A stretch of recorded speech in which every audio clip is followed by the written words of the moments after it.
تخيل كده انك بتاكل لحم الدب. تاجر نمساوي في ولاية كيرنتن في النمسا عمل أزمة كبيرة بعد ما بدأ يبيع نقانق سجق معمولة من لحم الدب، وكان بيعلن عنها على إنها بتزود القدرة الجنسية. السجق ده بيبيعه على موقعه ب 14 يورو 90 سنت لكل 200 جرام، وبيقول إن اللحم جاي من سلوفينيا، وإن صيد الدب هناك بيتم بقوانين صارمة عشان يحافظوا على النوع. في وصف المنتج الراجل بيقول ان في صياد جرب يصطاد دب قبل كده، وبيقسم ان لحم الدب بيزود القدره الجنسيه والنشاط، لكن منظمه حمايه الحيوانات في النمسا ما عجبهاش الكلام ده خالص، وهاجموا التاجر واتهموه ان كده بيشجع على قتل دببه مهدده بالانقراض. المسؤوله القانونيه في المنظمه ميكايلا نينا قالت ان اللي بيحصل ده مش غلط بس، ده كمان بيخالف قانون حمايه الطبيعه في كيرنتن اللي بيمنع قتل او بيع الحيوانات المحميه.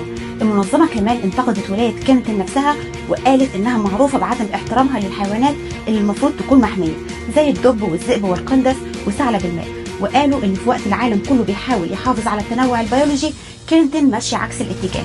وبدل ما تسكت المنظمه قدمت بلاغ رسمي ضد التاجر وطلبت من السلطات تتدخل بسرعه عشان دي مش اول مره الدب البني يختفي فيها من النمسا، وحذروا من ان التجاره دي ممكن تؤدي لانقراضه تاني. كنت معكم انا بسهاني سلام، والى اللقاء.